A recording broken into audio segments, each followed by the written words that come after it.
Jason and I often describe this podcast as a mental health podcast or a mental well-being show. And first of all, we're mindful not to overuse the term mental health because it certainly has become a bit trendy. And also, it's important for us to continue to acknowledge the fact that we are not technically mental health professionals. We are not doctors. We don't have degrees in this. This is a passion of ours. It is something that we each have studied. For me, psychology has been a passion since I was in high school, and I actually minored in psychology in college, but that minor didn't get me a psychology degree. And this fascination with it leads me to doing a lot of research, noticing how people are affected or how their mental health is affected by culture, society, things that are going on. We've talked about the impacts of COVID, for example, on mental health. There was an article that came out in early April 2021 that said a third of COVID-19 survivors suffer brain disease. As many as 1 in 3 people infected with COVID-19 have longer-term mental health or neurological symptoms. They found 34% of COVID-19 survivors received a diagnosis for a neurological or psychological condition within 6 months of their infection. The most common diagnosis was anxiety, found in 17% of those treated with COVID-19, followed by mood disorder, found in 14% of patients. And that's on top of the anxiety and mental health challenges that people have had simply by being in a pandemic, not necessarily having the virus. So clearly, the virus has affected most of us collectively. And I also think there's elements of this in our emotional well-being that even if you don't think that your mental health has suffered, I think that it's been a challenging time for us emotionally based on all the different behavior happening, how it's polarized a lot of us. We've kind of taken sides as a society. For example, like, did you get the vaccine? Did you not get the vaccine? Are you wearing a mask? Are you not wearing a mask? Are you physically distancing? Are you not physically distancing? All of these things that have really just put us in interesting places socially, and socially, of course, we're very affected. And then there's the impact of technology, which has increased a lot over COVID-19. And I came across an article today on this website. I think it's called Moby Kip or I don't know, MOBICIP, however you pronounce that. I don't know if it stands for something. I don't know if I'm completely botching the name. I will link to it in the show notes, which if you've never visited them before, are at wellevator.com. That's our website, spelled WELLEVATR.com. It's wellness and an elevator combined. If you go to the podcast section and find this episode, which you can search for, just look in the list, you will find a full transcript of this episode with resources, including this article. And when I clicked on this, which the title of it is Negative Effects of Technology and How to Overcome Them, published in February 2021, I thought, I'm going to know all of this. This is just going to be like whatever else I've read before. But actually, Jason, it was well articulated, scannable, and it summarizes a lot and put things into perspective for me in a way that was a bit of an eye-opener, especially when it comes to how it's impacting children. The opening paragraph had a great phrase. It said, "It's no longer I think, therefore I am, but it's I digitize, therefore I am." And I read that line and was like, yee, like, are we no longer thinking for ourselves? Are our brains not functioning as well because of everything that's become so digital? Are we defining ourselves through our digital presence, which I think many of us are? And is that really taking us away from our innate thought processes, our unique thought processes, our core selves? Are we just becoming so digitized? Are we basically turning into machines through technology? Makes me a little bit nervous.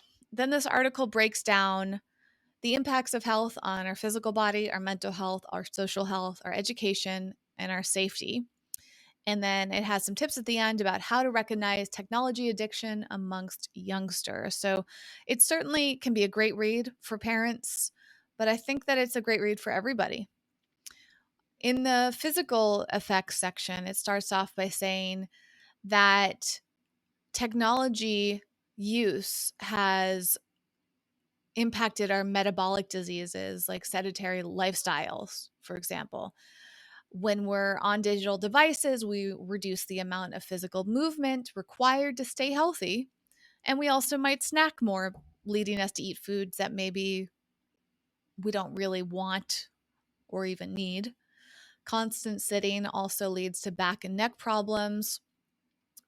We're also starting to see tendinitis in our thumbs, carpal tunnel syndrome, all these other physical problems from overusing our wrists and our fingers on the smaller devices. I've noticed this actually. The pinky finger, I saw a TikTok video about this, ironically, that people's pinky fingers are starting to become distorted because the way that we hold our phones. If you're watching on our YouTube channel, this is how I hold my phone. It rests on my pinky finger. And I've become hyper aware of that recently because I think my pinky finger does look a little bent differently. Do you notice any of that, Jason? Well, now I'm kind of freaked out because you I've never actually this is really fascinating for multiple reasons. It's fascinating because I've never paid attention to how I hold my phone. I've never been even mindful of the way that my hand physically grips the phone. So this is typically how I do it, where I wrap my fingers around it, sort of. I don't even know what this would be, horizontally, so it doesn't rest on the bottom. Mine sort of just grips it on both sides. But I wanted to say, Whitney, the effect that I've seen physically on my body through spending so much time at my computer, um, is that I have some other physical effects. And the physical effect that I've been dealing with on and off has been sciatica, where I sit for too long, even when I use a Pomodoro timer, because I've been using a Pomodoro timer, but even using that, and I have this ergonomic chair from, what the hell is this brand? Human Scale is the name of the brand of the chair, right? It's like an ergonomic chair, and I have this whatever lumbar support thing under my butt, and but even with all those things, I'm sitting too long. And so I've noticed my hands are fine, right? From typing, it's my back and my legs because I feel like my nerves are getting pinched off, like the sciatica. So I'm having back pain and I'm having leg pain, and being more mindful to literally like do back stretches every day. So that's been my battle physically, has been my back and my legs from just too much computer time. It's something that is important for us to be aware of because when we become so used to it, for instance, I did a presentation on social media today, and some data I found says that on average, people spend 2.5 hours a day just on social media. And that's a significant portion of your day, especially if you're sleeping 8 hours, hopefully. Although, by the way, we already know this, but to point this out in case the listener doesn't, technology can interfere with sleep because it causes a melatonin and serotonin imbalance. It causes our brain to be hyperactive. Blue light has been found through some studies to disturb our circadian rhythm, which can lead to insomnia and mental fog. One thing I'm going to get to later in this article is the impact of stress. Actually, I'll just say it now that there's something called chronic smartphone stress. It's a newly discovered problem of digital usage wherein constant notifications and interactions within digital tools is establishing a new stress fear memory pathway in the brain. And I actually found this as a little tangent. I found this to be the case when I was using Clubhouse. And I was reflecting on today, especially giving a talk on social media, and given how active I was on Clubhouse in the beginning, or a few months ago at least, stepping away from it, I keep questioning, like, will I go back there? And I don't really want to, but I feel almost like a pressure to, Jason. Like there's a FOMO feeling, but there's also like, ooh, am I missing out on all the potential benefits of it? But this is why we need to be mindful of the negative effects of technology and really decide for ourselves how the pros and cons weigh out for us. And for me, when I was using Clubhouse for at least the first few weeks of it, when I was heavily using it, it greatly disturbed my sleep. I was sleepwalking more often. I was sleep talking. I was having paranoia. And I wonder, Jason, was it creating these new pathways of stress in my brain, or are those already there for me? And was this just being activated through this particular platform where I felt more fear, you know? So I think it's a really important thing to examine. And I hope that more studies dig into this deeper. But unfortunately, we won't really know for a long time, given the fact that social media is relatively new.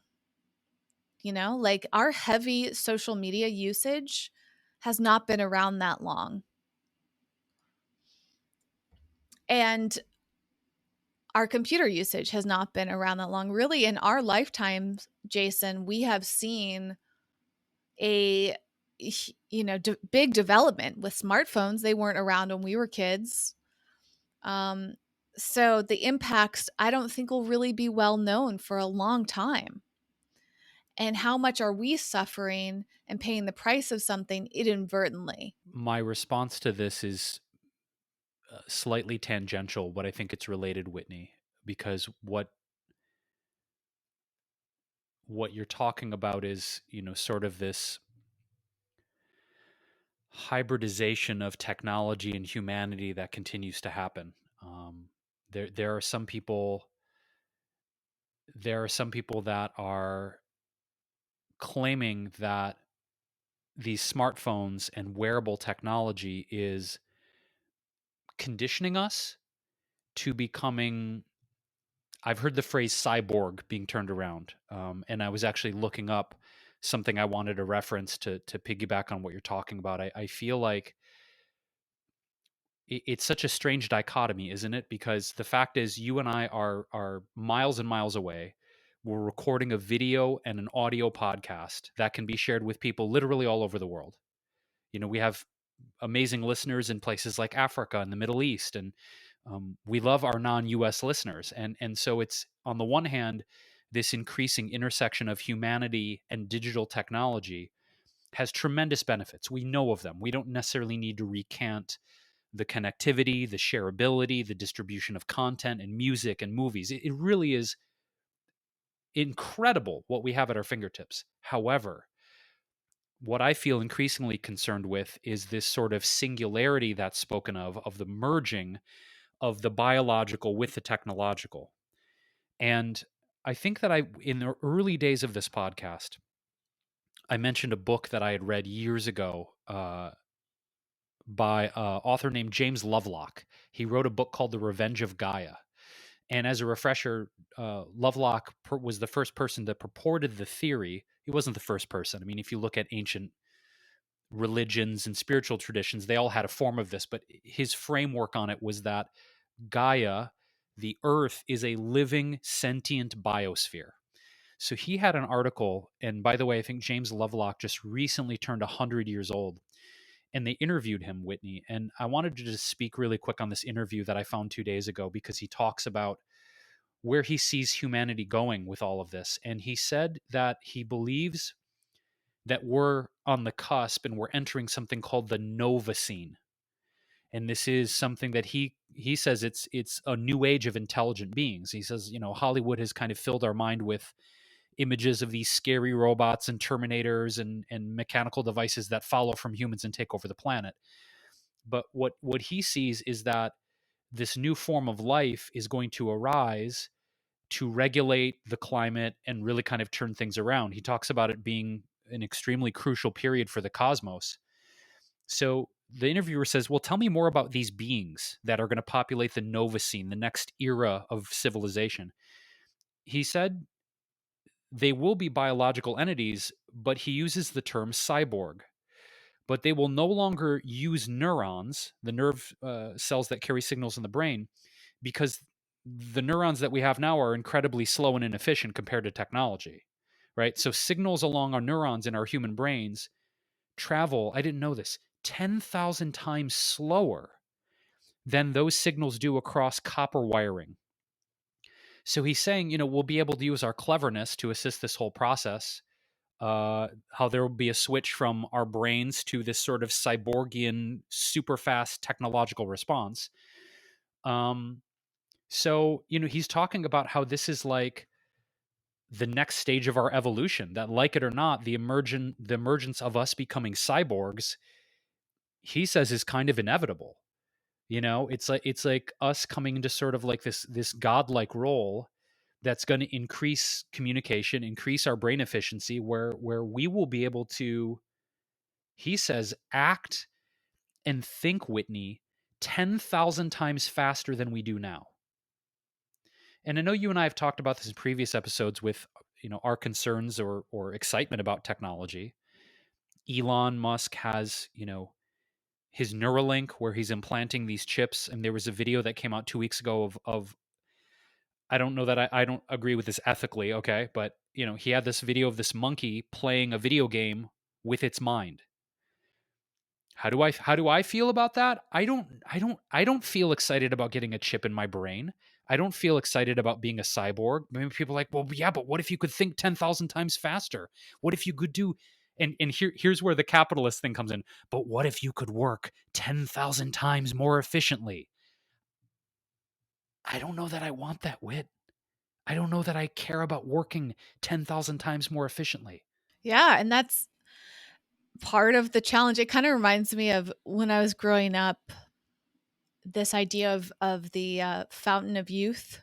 It's like, ooh, if I could drink from this fountain and be forever young, wouldn't life be great? As human beings, we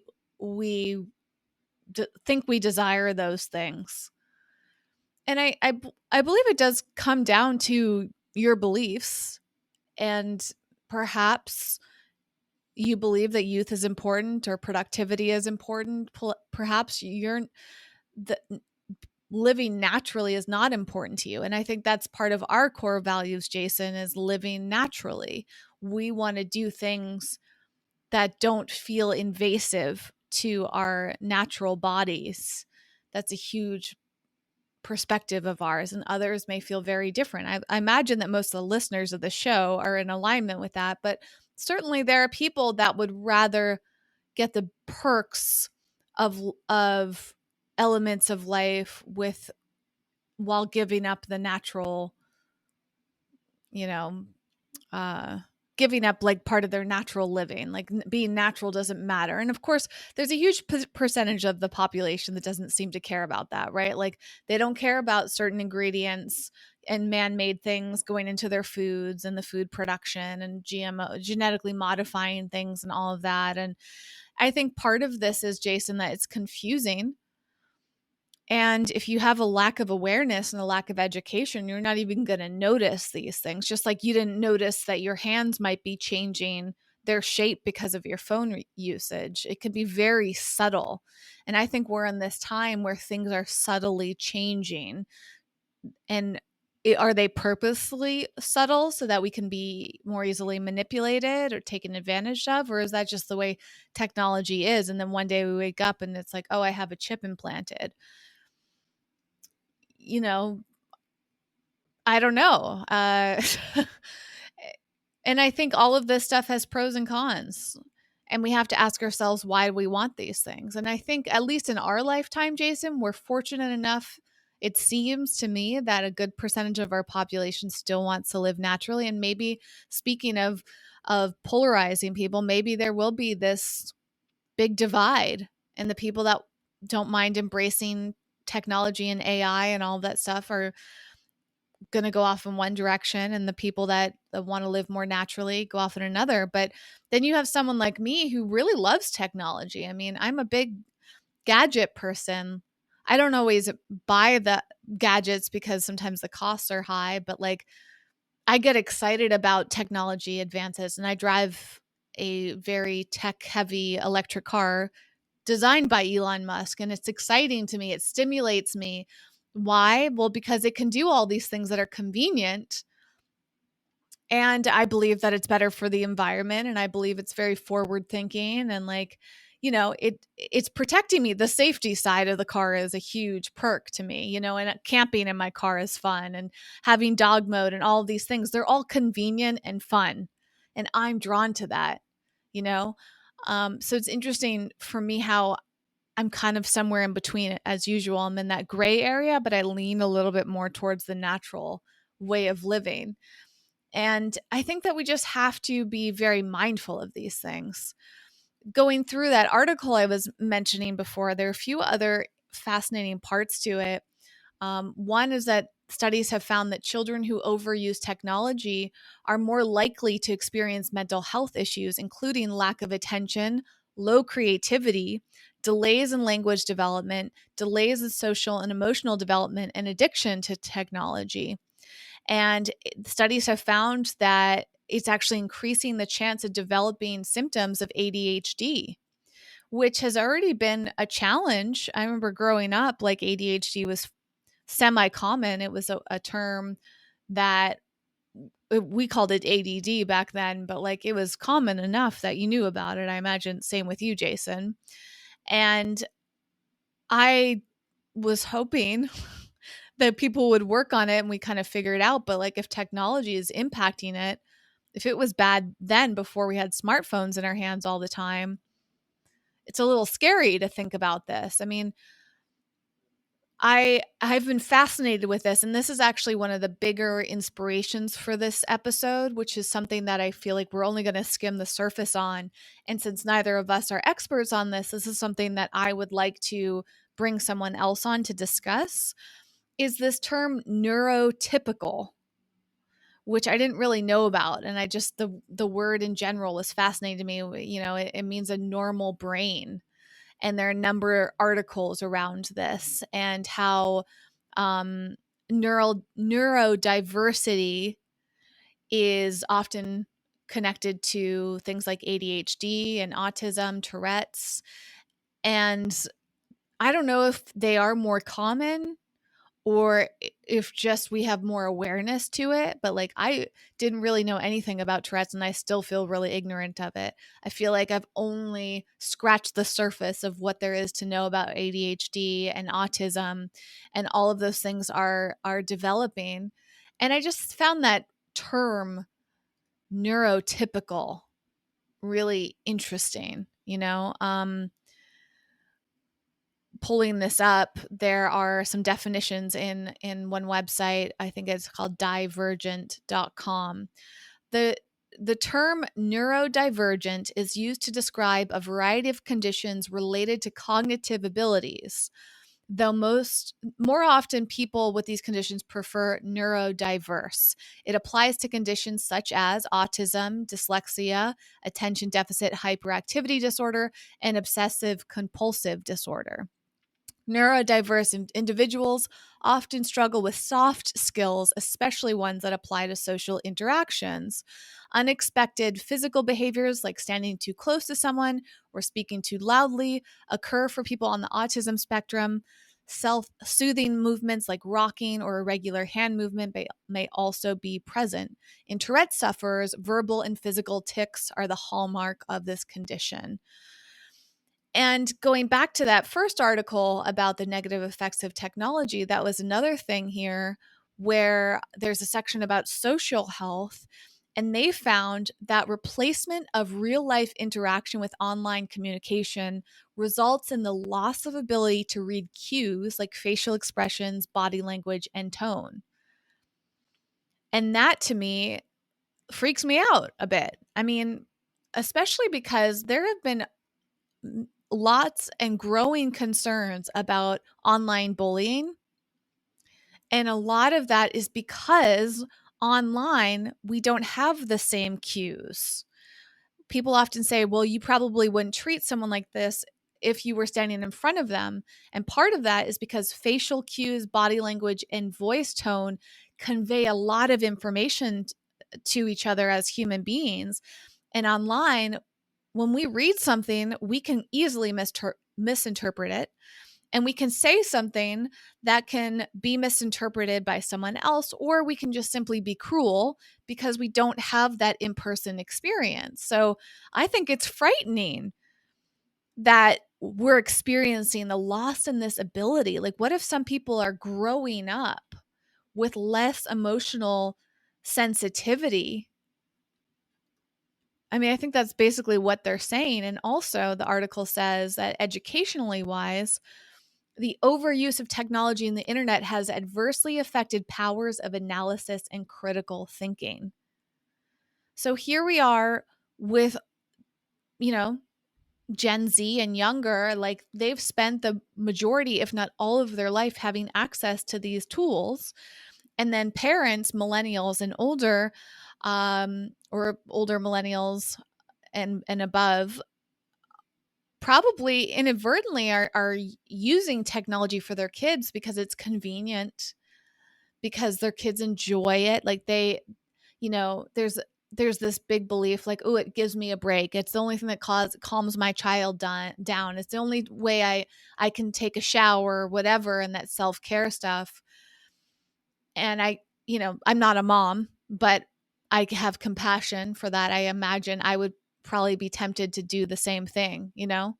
Um, but I remember starting with one of my first friends that had a child, Jason, like it felt weird when I watched her give her daughter her iPad to soothe her. Her daughter was like crying, or I can't remember the exact circumstance, but I remember just watching her hand her the iPad to watch a movie or something. And I was sitting there going, wow, that's kind of strange. Because we weren't at home in front of the television, we were in the car. And I just thought, something about this just doesn't feel right to me at the core. And again, it comes back around maybe as for me and my belief system, it it it doesn't feel natural, right? Like it feels like a shortcut. It feels like it's got more cons than pros. It feels like a temporary, superficial solution to a deeper issue that's only actually making it worse. So if your child learns to self-soothe by using technology, you're setting them up for a big struggle. Because can you imagine if, like, the only time that you feel good, Jason, is when you're using technology? The only time that you can stop yourself from crying or feeling depressed or anxious is to use it.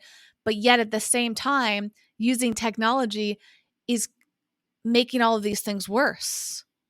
So, yes, you get the temporary relief of it, but then you also get compounding long term issues. And I think as adults, we also have to be mindful of this. And I've found my awareness growing because I will often self-soothe or however else you want to describe my desire to relax by watching TikTok. And sometimes I'll sit there and go, wow, this isn't actually making me feel that good. I'm just in the habit of it. And I haven't trained myself to do something else. So now I'm used to this and I crave it and I'm going through the motions, but it's probably making my life worse, not better. And that's a sign for me to really reevaluate this. I think it's a very similar sort of relationship cognitively to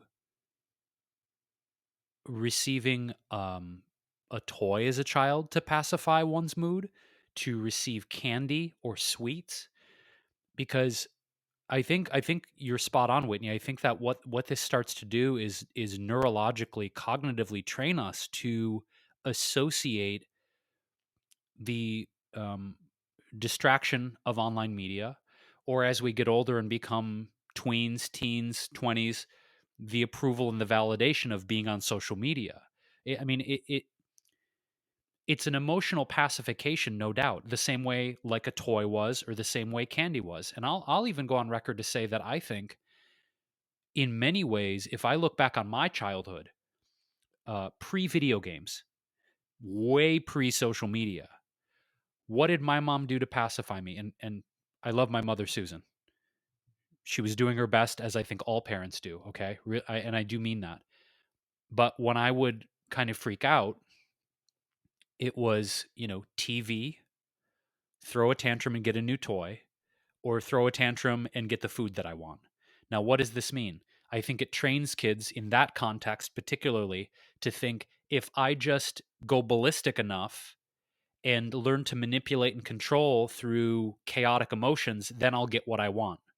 And then you see a lot of adult behavior where people are not really emotionally mature.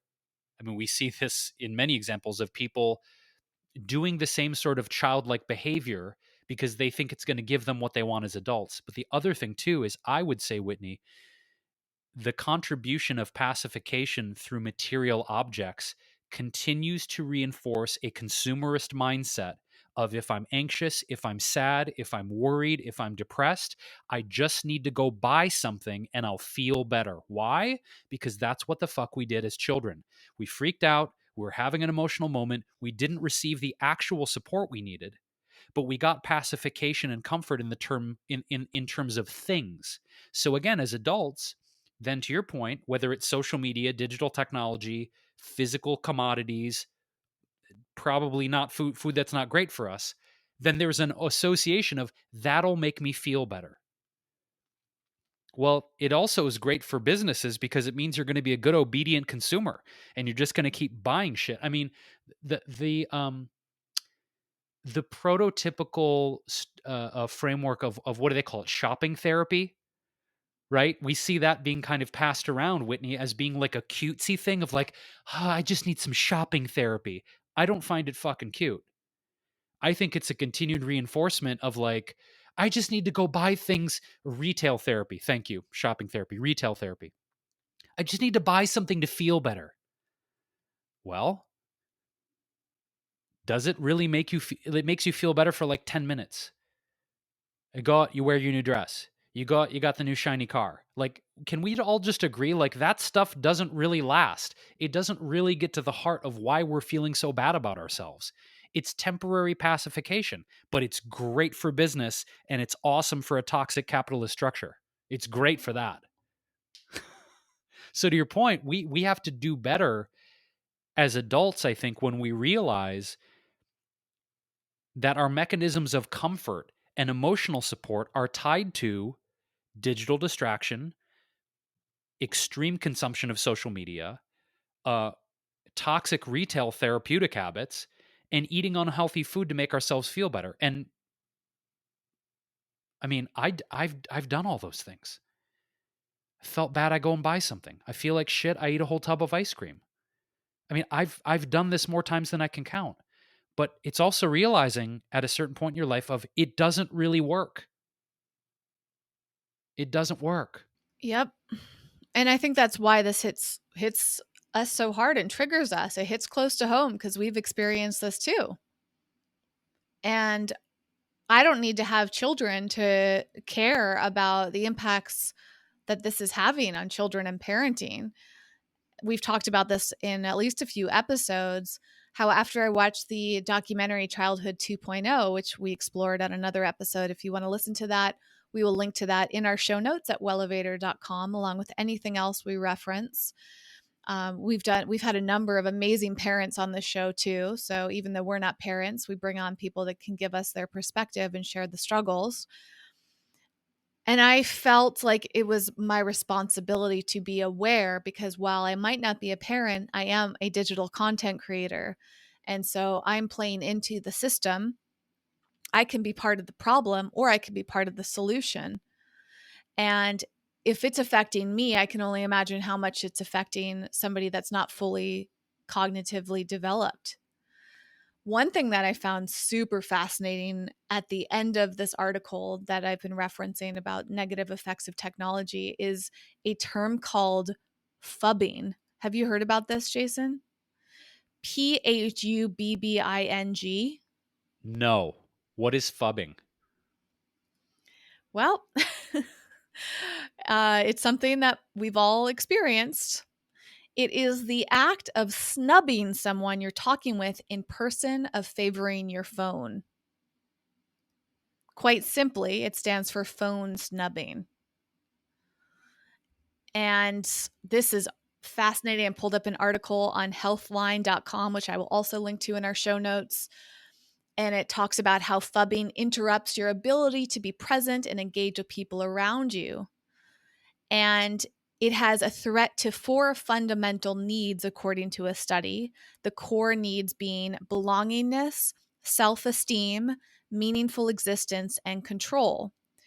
Research shows that people who are phubbed are more likely to reach for their phones and try to engage with their social media network in order to fill the void that they received or that opened when they were phubbed. And so this starts a vicious cycle. And most of us, if not all of us, with phones or digital devices have played a role in this and have experienced on it. We've been on the receiving and the giving end. It reminds me of being at an event, like when we were doing a lot of in-person events, especially for me, like it was my coping mechanism as somebody that sometimes feels socially awkward, often feels very introverted. When I would get to an event, I would use my phone to avoid social interactions or to fill the void when I didn't have anything else to do. So that would create a signal to anybody else there because, most of us have been in an experience where we might not be on our phone, but when we see somebody else on their phone, it's a cue to us. Oh, I forgot I had my phone. Maybe I should pick up my phone. This person isn't talking to me. This person isn't giving me attention. So why should I give them attention? And I started being more mindful and conscious of that. I don't know if I mentioned this on the show, but a few months ago, I saw one of my friends for the first time in a year, and I decided that when I got there, I was going to put my phone on airplane mode and I was going to be very present. And the result of that was I was so aware of when my friend got on her phone. And I can't tell you how bizarre it was to notice it because she probably didn't perceive herself as being on her phone that much, but it was a ton compared to me. Like it's all relative.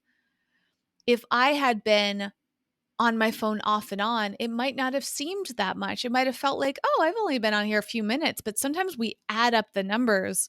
And this is why I think it's really important for us to monitor our screen time and use tools, some of which are actually called screen time. You can track all of this. I use a program called Rescue Time on my computer. There's screen time for the iOS devices. There's Freedom on iOS devices, which I've been meaning to try. They can actually limit the amount of screen time, but they at least can track it and really show you a real look at what you're doing. And when you see these numbers, it's a wake up call because what feels like just a few minutes, what feels like, oh, no big deal when we're socializing, can actually be a very big deal and very harmful. And it creates like this constant disconnect. I think this is part of it, Jason. It like interrupts the flow when we see someone's eyes. It's just like when you're in a conversation and somebody looks past you, which has happened a lot at conferences or parties. You're talking to someone and suddenly you're talking to them, but you notice that they're not fully paying attention. Their eyes look off and it's like they just, it completely interrupted it. And many of us are guilty of it. If we're not super mindful, a lot of us will do that. And I wonder over time, one of the big themes here is like, how are we changing socially? How are our brains changing? And how is that impacting our ability to communicate and be,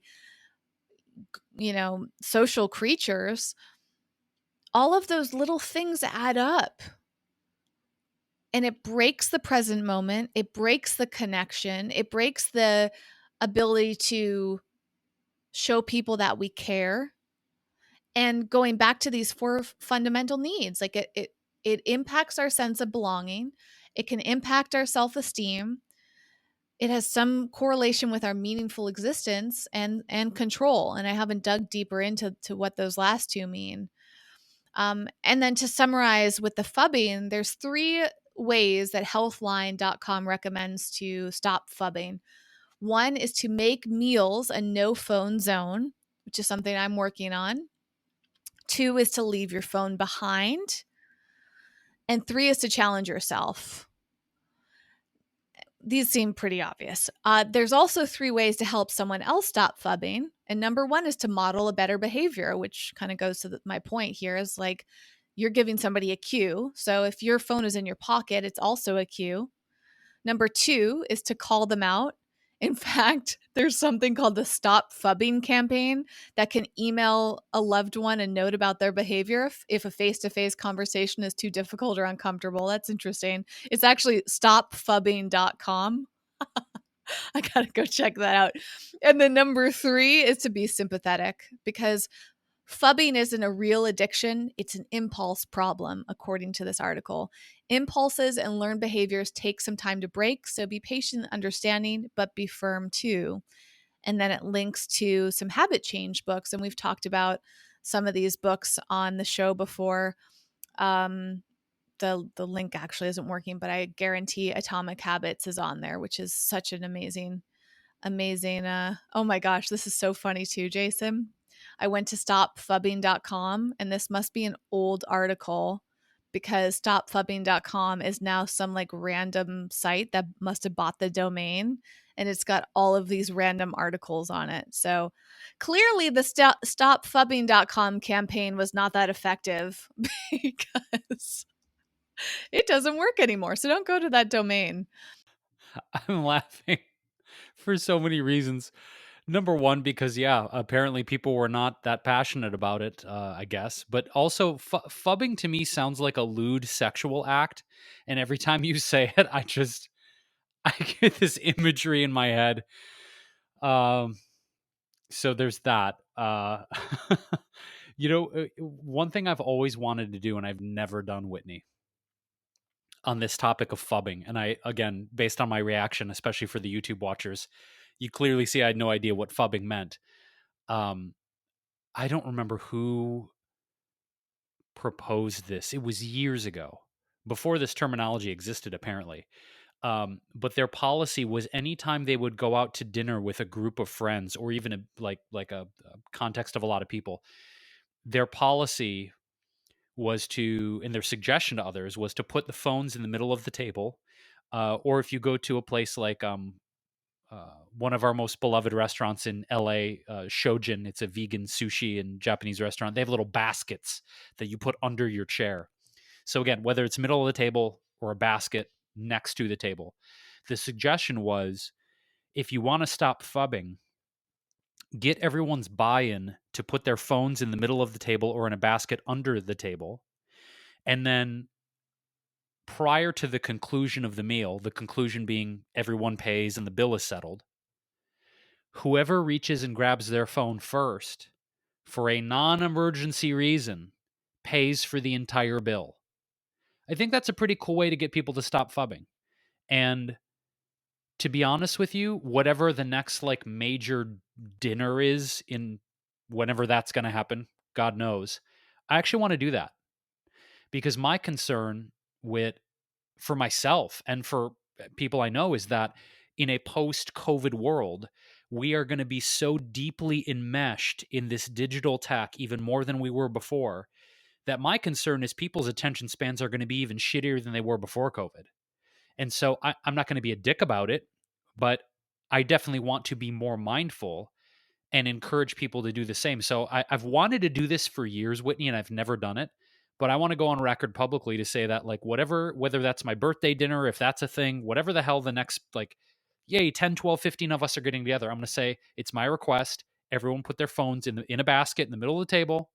Whoever grabs it, if anyone does, you're paying for the whole damn thing. Like, and you will. Like, this isn't a joke. You know what I'm saying? Like that weird looking finger from holding your phone too much, I'm going to bend it even more. Okay? I'm going to make sure you have a useless pinky. You grab the phone, you don't pay, you're going to have a useless pinky. I'm getting all mafioso on you now, okay? But I do want to do it because I want to hold myself accountable in a very serious way. But I also want to hold people around me accountable because I know what it's like to be on the receiving end of a FUB, and I sure as shit can remember a whole litany of times that I've done it to other people, including you, Whitney. We'd be out at a public event, I'd be emotionally uncomfortable, we'd be in mid conversation, and I would check out. Why? Because there was something deeply uncomfortable in the moment. And why did I do it? Pacification and comfort. Right. And I think the situation with fubbing wit that I've done it the most is when I've gone to a party or a gathering and I don't know anyone, or maybe I just know the host and the host is busy entertaining everyone. And I'm like the wallflower in the corner who's like, oh, I don't know anyone and I do not feel the courage to go up and make small talk with nobody, people, you know. And what do? I sit in the corner and I look at my phone because I'm uncomfortable and I don't feel safe. And as we go back to the root of this cognitively, I associate safety and comfort and, oh, no one will notice me if I'm the guy in the corner with the phone. But that's not really what we're about. You know, it's like this might get uncomfortable isn't just like this clever. I mean, it is a clever title. We like it, but it's more of like a tenet or a mantra of how we try and live our lives. So as we're kind of wrapping this one, I also, Whitney, if I'm at a gathering where I'm nervous as shit and I'm uncomfortable, I'm like, I don't know anyone here. I'm also going to check myself and be like, don't retreat to your phone. Just don't pacify with the phone, dude. So this episode has been tremendously useful for me because, yeah, I want to be much more mindful and corrective of my action in those situations because it's just too easy to check out. It is. And that leads me to a few final recommendations from this wonderful website. I really hope I didn't completely botch their name. Moby Kit. I don't know. It just doesn't. When I see words like this, I'm like, what the heck? I have no idea how to pronounce it. It looks like it could be Moby Chip, but there's no H. Moby Kip doesn't make sense. Like, what the heck does this website mean? I feel like at the top of it, it should tell you how to pronounce it. Do you have a guess, Jason? How would you What pronounce? is their Mo- logo? Is their logo? Do they have a logo? And is the logo a giant whale sipping a martini? Because then I would say it's Moby Sip, which would be Moby it Sip. I would don't know. be sip. I mean, I read it as Moby Sip, and then my mind went immediately to a whale drinking a martini, which would tell you all you need to know. Clearly, No, it's like it looks like one of those food tags that you use to like tie up your bread, a bread tag, I guess. Like it kind of looks like that or like a badge. I don't know, but they actually it's a what they make is a parental control software and internet filter. So they do some great work. I just wish I knew what their name meant and how to pronounce it so I can give them proper credit. At the end of this article, though, which you can read, and we would love your feedback. This is a great opportunity. If you know how to pronounce their name, send us a message on social media. You send us an Instagram audio DM and tell us how do you pronounce it. If you want to reach out to the company on our behalf, send them this episode. Say, hey, can you help these people pronounce your name? Anyways, at the end of their article, they have a couple more tips. One is the American Optometric Association recommends taking a 20-second break after every 20 minutes of screen time to look at something 20 feet away to ease eye strain. They also recommend media free time, such as dinner time and media free zones. You're also encouraged to practice digital hygiene, which is a terminology I like a lot. I almost sneezed. Um, and this is turning off your computers or your devices at least an hour before you go to bed in order to allow the brain to shut off. And I generally do not do this. I think about it every single night, Jason, and I resist it because I like the soothing comfort of being on a device before bed. And that's a hard habit for me to break. And then I love this quote, which I want to make sure is an accurate quote. And it is. It is from someone named Arthur C. Clarke, who said, any sufficiently advanced technology is indistinguishable from magic. Kind of brings us back to like the natural thing. It's like indistinguishable from magic. Interesting food for thought to reflect on. It's and as Moby Chip or Moby Sip says, it's up to us to stay on the fantastic side of magic without crossing over to the horror. Actually, maybe that's part of the quote. I don't know. They also weren't very clear about that, but I like that. It's up to us to stay on the fantastic side of magic without crossing over to the horror. So, yes, technology is quite magical. It's got a lot of benefits, but there's a fine line between the pros and the cons of it. With that said, Jason, I would like to give a shout out to a brand. I'm not sure if you came prepared or have one on your mind today, but this is something we are speaking of habits back in the habit of on this show, which is acknowledging amazing businesses that we support. If you don't have one, Jason, I have a suggestion that you could bring up. But I wanted to bring up a brand that kind of ties into this conversation. They are an alternative to cocktails. So I'm not opposed to alcohol, but some people really struggle with it from a physiological reason. They have religious reasons, they have personal choices. There's a lot of reasons why people choose or can't drink.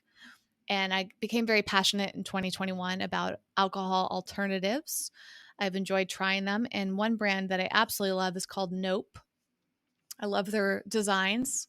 So a reason to watch on YouTube because you can see me holding up a few of their flavors. They also have really wonderful flavors. So raspberry lime ginger beer, rosemary vanilla lemonade.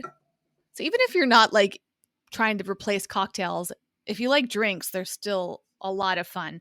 Mango margarita with jalapeno and strawberry basil smash. I don't recall which one I liked the best, but the combination that appeals to me the most is the rosemary vanilla lemonade. Like that's just such a cool combo. And it's all their motto is to change the way you chill.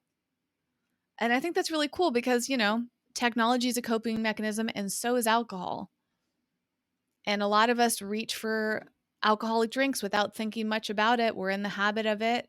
And they can also have big effects on us physically and mentally, emotionally, and socially too. And one thing I really like about ooh, alternative cocktails, alt-tails would be a better way to say it. One thing I like about this is that socially, sometimes people drink because of like peer pressure. They want to feel like they're fitting in. So you can bring a cocktail like this with you if it's appropriate, or a lot of bars are starting to offer them now. So you kind of feel like you're fitting in and you get to enjoy a drink and be around other people without making it really obvious that you're not drinking, and having something like this at your own parties once you start socializing again, if you haven't been. Um, it kind of gives a really good conversation point. So, Jason, this could be a tip for you. I know you love alcohol alternatives, so you can bring something unique like this with you.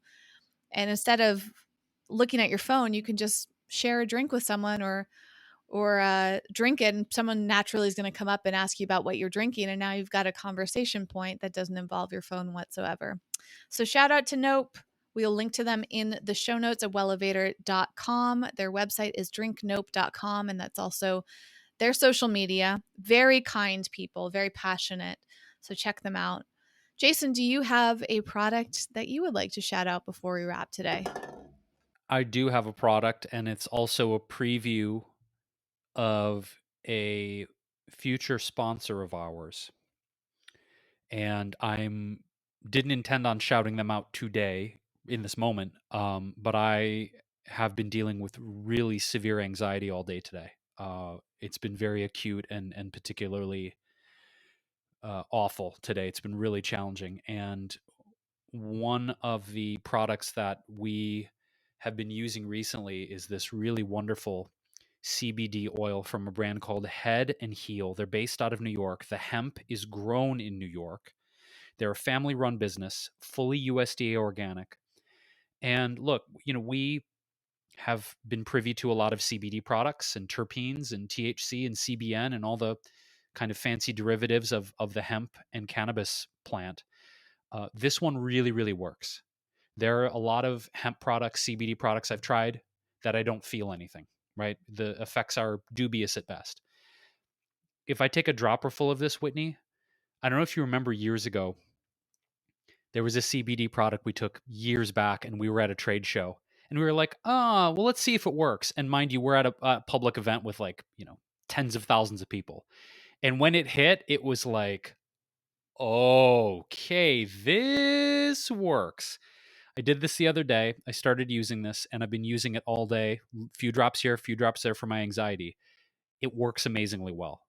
So, Head and Heel is going to be a sponsor. Carly's going to come on as a future guest. She's full of wisdom of the processing, the benefits of the hemp plant, and why her company is so unique. We always make sure, and part of our integrity of being the hosts and founders of Wellevator, and this might get uncomfortable, is we don't like to endorse anything that A, we don't actually use, and B, that we haven't felt the actual palpable effects of. So I'm stoked about Head and Heel. Kudos to Carly and her family and their team. We can't wait to have her on and talk more about these products. But it's been a godsend today, Whitney, because again, my anxiety has been through the roof, and a, it's been a savior for me today. So shout out to Head and Heel, and we appreciate you supporting the podcast. So with that, dear listener, we conclude another episode of This Might Get Uncomfortable. For any of the resources, as Whitney mentioned, including the articles, the references, interviews, the products we've mentioned, you can go to our website at wellevator.com, wellevatr.com, click on the podcast section, and it will take you to the transcript and the show notes for this episode and all of our previous 200 plus episodes if you want to dive into those interesting discussions. And of course, we are on all the social media networks, most active right now on Instagram and our Facebook group. And you can check out also all of the free resources on our website. If you want some PDFs, check out our flagship courses, Wellness Warrior Training and the Consistency Code. And we have new episodes that come out every single Monday, Wednesday, and Friday, including our special guests. So with that, thank you for your support. Thank you for your listenership. And if you have any suggestions, feedback, requests for future topics, you can always email us directly. It's hello@wellevator.com. Thanks so much, and we'll catch you soon.